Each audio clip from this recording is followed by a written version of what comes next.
Alright. Hey guys, how you doing? Tonight, instead of doing a Monday cover, I decided, since my throat's not feeling very good, that I'll just do a behind the lyric video since I haven't done one of these in a while. And I'm slowly making my way through Frantic Endeavor's EP. So far I've done behind the lyrics of 2+2 and Me Versus Me. So now it's time to move on to Shallow. So Shallow is the third song on... Yep. Wow. I unintentionally did these in order. I didn't even try to do that. So yeah, on our EP, Shallow is third on the list. It's the third song. So, Shallow lyrically is one of my favorites because it's one that I feel very passionately about. And even in one of our newer songs coming up soon that we just recently recorded in the studio, it talks about people who are just superficial, fake, shallow, and those type of people piss me off so much. I can't even describe to you. And the thing is, my radar for those types of people is so strong, and like I can sense them a mile away. Like I know straight off the bat most of the time whether or not this person is putting up a front, whether or not this person is putting on a show, an act that everybody else seems to believe and like for some reason. And then I'm just kind of sitting there like, no, I don't like this person. I want nothing to do with them. I don't believe them. I don't trust them. And yeah, just not a fan. So that's what I'll be talking about today. And the inspiration behind these lyrics. So, interesting story about most of my lyrics, especially in the song Shallow. A lot of them came from little quotes that I had put on Tumblr throughout the years, just like little thoughts that came to mind and little spiels, and I would just kind of put them somewhere for safekeeping for another time.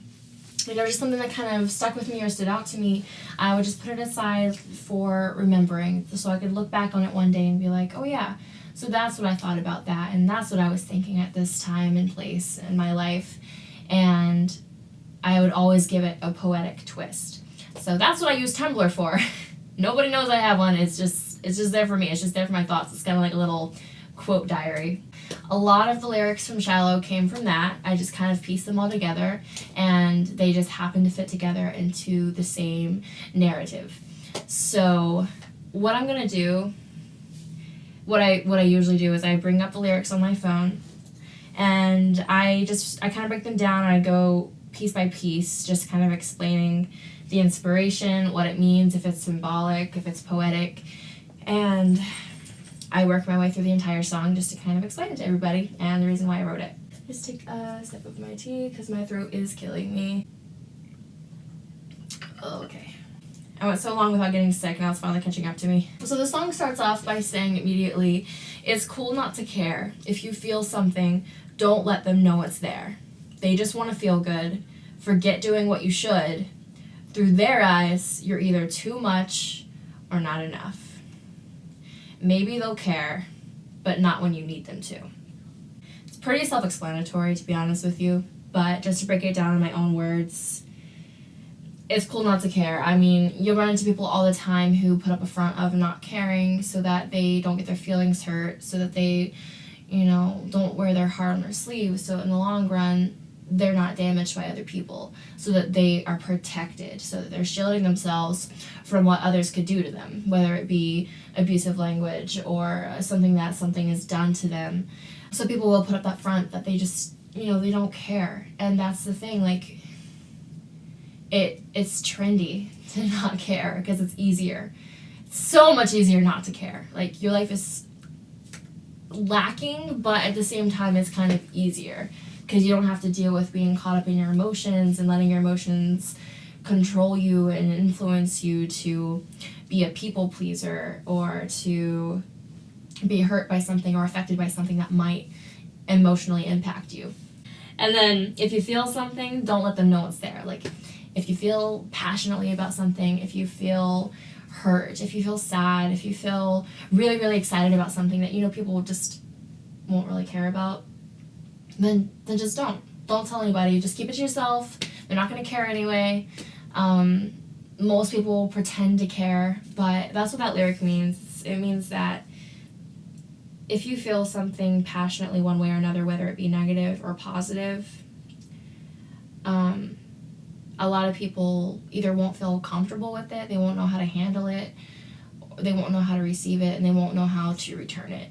So that's what that lyric meant. It's like, if you feel something, just don't let them know it's there, because you don't want to risk them shitting all over it, ruining it for you, or just being misinterpreted or misunderstood.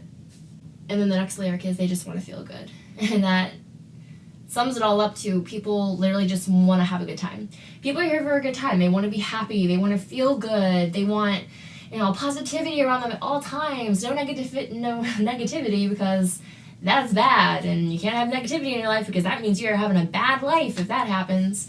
So that's what that means. That's what people expect from you. That's what people give out most of the time, because most people don't know how to handle or process anything other than positivity, whether it be fake or not. That's what everybody's so focused on. Everybody's just so focused on happiness and being happy. Next up is, through their eyes, you're either too much or not enough. That has to do with, even sometimes I find myself guilty of saying this, like, oh my god, that girl, she is too much. Like, energy wise, if somebody has like really, really high energy, sometimes I can't handle it. And I'll catch myself saying that sometimes, like, oh my god, she's too much, or oh my god, he's too much. And I feel like a lot of people think this way. If you're not a certain way, if you're not giving somebody exactly what they're expecting at that given moment, then you'll catch them off guard, you'll make them feel uneasy, you'll make them feel overwhelmed. And that's usually a word of advice that people say. They're like, oh, you're just too much for him after a breakup, or whatever. They're like, oh, you're just too much for him, or whatever, blah, blah, blah. Or I'll go the other way, vice versa, like, oh, she was too much for you, it's a good thing you broke it off. Like, you can never, I don't know. I guess what I was trying to say is, you can never be too much of something as long as you're being you, because if you're being yourself and you're being authentic and you're being true to yourself, and then somebody just knocks that up to you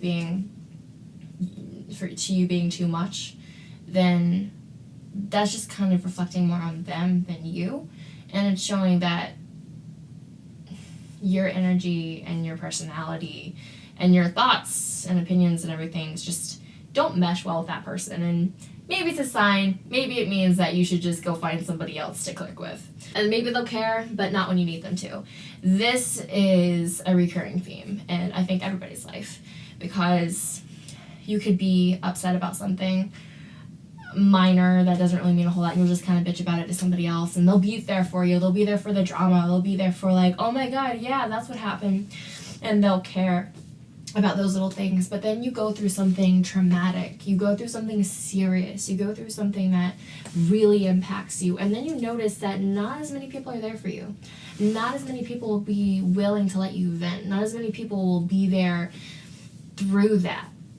And that's what that lyric means, that people will care, but only when they choose to, only when they feel like it, only when they really want to. And we as human beings, we pick and choose. You hear it all the time, choose your battles. That goes both ways. Like, maybe somebody choosing their own battle is not listening to what's going on in your life. And that's bound to happen. So, good and bad, you gotta look at both sides, but that's what that means. If you're going through something and you need to tell somebody, they're not guaranteed to care. And then it goes on to say, the world loves shallow people because they don't know how to swim. The world loves the fakes, that's who takes the win. The world loves shallow people because they don't want to drown in the deep. The world loves the fakes, that's who they like to keep. I use the symbols of, water being shallow and deep because it's a pretty common metaphor for things like this. And it just basically means the world loves shallow people. You can equate that with, you're at the beach and you see the tide pools, like little ones that wash up on the beach, and they're calm, they're easy, you just kind of wade in and out of them. There's no waves, it's good. You can see the bottom, you know what to expect when you step into it, and then it's easy to get out of. There's no struggle. There's no hardship. But imagine you're at the beach and you're trying to go way out there, and the waves are rocky and it's hard to get out there because you have to push past them all and time it out right. And then once you're out there, it's too deep and it's dark and you can't see what's below you. There might be a shark in the water, and then you want to get back, but then like the current's pulling you, and then you want to get back, but then the waves keep pushing you aside, and like you don't know what to expect because the waves and the current could change in an instant. So that's kind of why I used those examples, because I think it illustrates well how it feels. World loves the fakes, that's who takes the win. I said that because I noticed people who are incredibly fake, like I was saying earlier, people just tend to love them and gravitate towards them because they're probably extruding like happiness and success and all this stuff. But you know, that's what people are more likely to gravitate towards, because that's what has been the expectation set for us. That's what like happiness means. Or if they're super attractive, our minds just automatically think like, oh, this person's attractive, that means they're happy, they have it all together, that means they're talented and good at everything, that means they're successful, that means I should follow them, and because they know what they're doing. So like, people are weird. Human beings, we can be so stupid, but I find that happening a lot. It's like the celebrity effect or whatever, I don't know. World loves shallow people because they don't want to drown in the deep. I already explained that earlier. And the world loves the fakes, that's who they like to keep. That's just elaborating on what I was already saying. That's, people like to keep people like that around because, again, it makes them feel good. It makes them feel good about themselves. But wait, let me speak.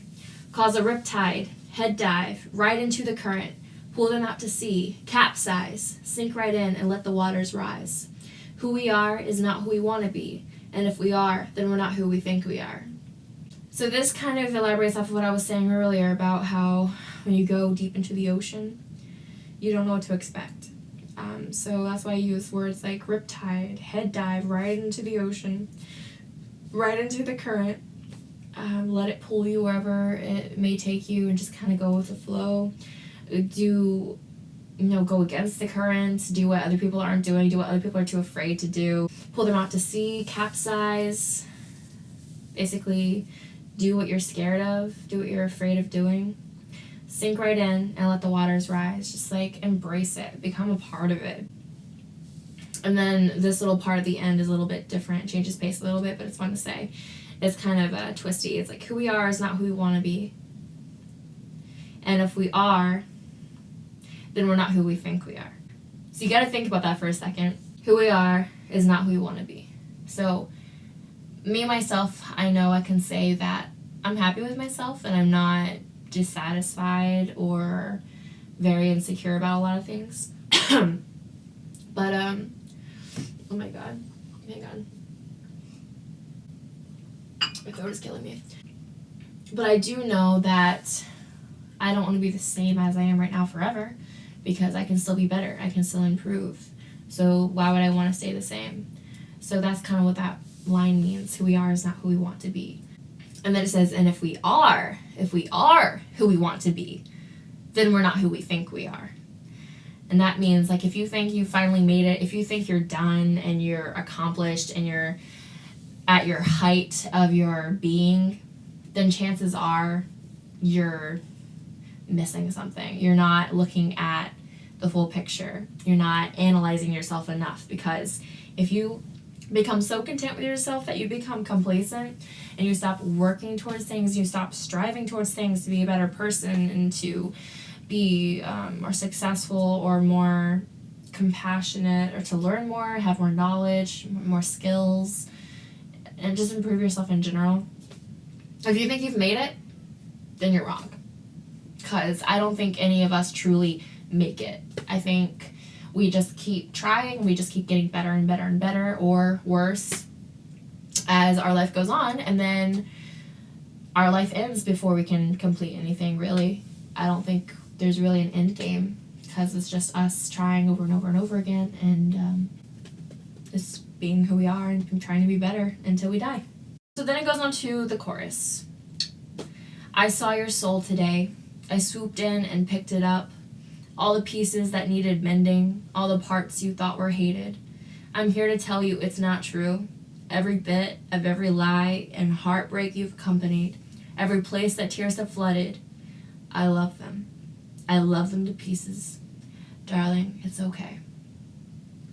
This is the part that I had saved in Tumblr because back in 2014, 2013, I had written a Facebook post and I took a picture of myself outside and the breeze was flowing through my hair and it was a nice summer day and I was feeling poetic because nature does that to me. And I came up with this little saying and I held on to it all these years, and then finally I figured that it would make a good song. It would make a good hook of a song, not a good chorus, something. So that's why I incorporated it into this song. And I think it fits well. Because then it's saying to somebody like, look, I see who you are. You don't have to put up a front for me. You don't have to pretend to be somebody else. You can just be 100% you. I got you. I see you. It doesn't matter if you're not perfect. It doesn't matter if you're who you want to be. I'm here for you. And I love it. I love all the things that you hate about yourself. Because those things they're little bits of what makes you you.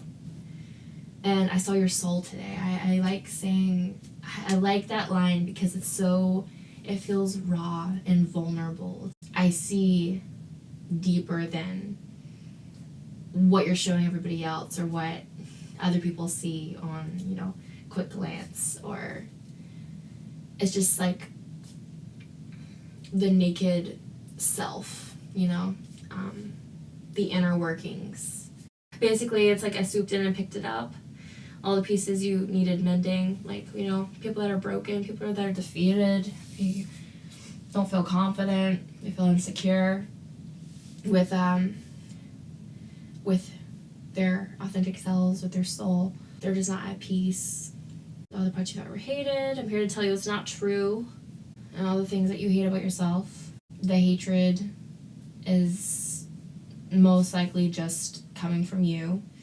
That doesn't mean that those are parts to be hated. That doesn't mean they deserve to be hated. And every place that tears have flooded. So everything that has made you upset and sad and depressed and broken and defeated and feel inadequate, the ones that have made you feel the lowest of the low, and the times and experiences that have made you feel unworthy, those are the parts that I love. Those are the parts and the moments that I find people to be the most attractive, because it's real and you can't make that up, and you just feel, people instantly feel more trustworthy if you see them like that, or if they're just honest. I feel like just as a generation too, we're just sick of the act.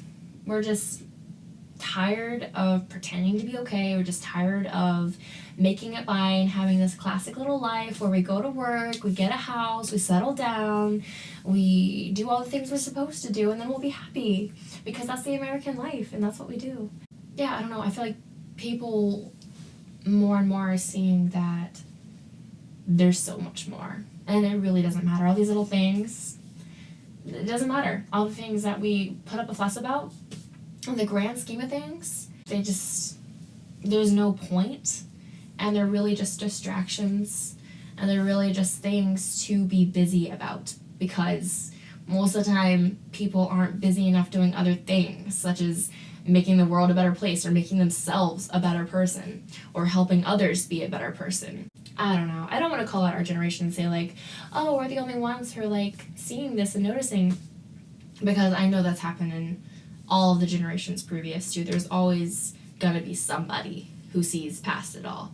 There's always gonna be somebody that sees that there's more than just all this superficial, busy distractions, like having a good house, having a nice car, having a good appearance, making sure everybody likes you, making sure you have friends, making sure you have a life, making sure you're interesting to other people, making sure you're doing stuff with your life. There's always gonna be some people that see a deeper meaning and will strive for that, and who will try to open the eyes of others to see that there's more that they're missing.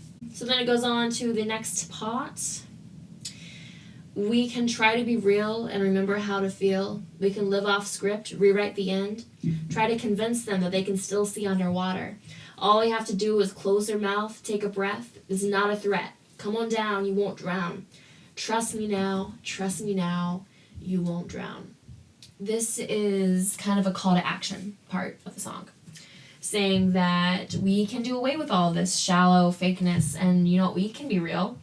Maybe not everybody, but we can start with us, and we can be real, and we can be honest and remember how to actually feel instead of bottling everything down or pretending to feel differently about something where in reality that thing might actually upset you, or maybe that thing actually excites you and you're just hiding it because you know the majority of other people don't feel the same way, and you know that if you express that you'll be rejected or your feelings will be rejected. Hi baby. Hi. I see you. You're on camera. See the camera? You see the camera? You see the camera? You see the camera. Sit. Sit down. This is Marcus, by the way, for those of you who don't know. My pride and joy. My baby. Alright. And then it goes back to, you know, the word love shallow people because they don't know how to swim. That part I already covered. And then it goes back to saying that, like, you know, I saw your soul today. I swooped in and picked it up. And it repeats that part. And it ends by saying, I loved him to pieces, darling. It's okay.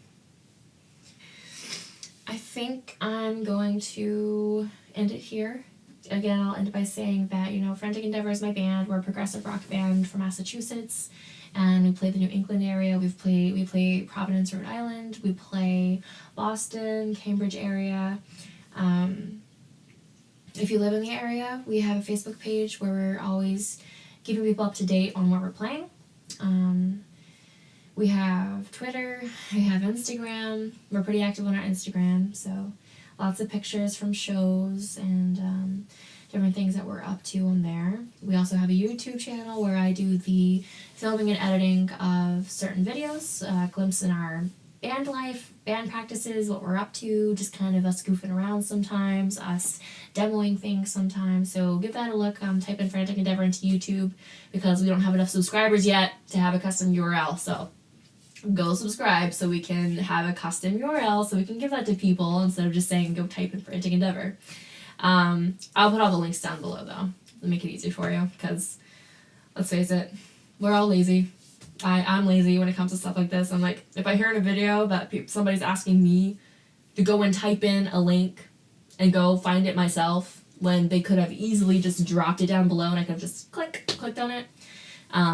Yeah, I'm guilty of that. So I'll put all the links down below for you guys so you don't have to work for it. Of course, I make my videos every Monday, or at least I try my best to, even on days where I'm not feeling 100%. I'm literally in so much pain right now, and I work at a call center, so I think I'm going to have to call off tomorrow, because I don't know how I'm going to be talking to people all day long. I have no idea. What else? My dog distracted me. I was on a great train of thought, and then he broke it, but that's okay. I think that's it. If I think of anything else, I'll just put it in the description. Anyway, have a lovely Monday, you guys. Have a lovely rest of your night, and I will see you next week. Mwah.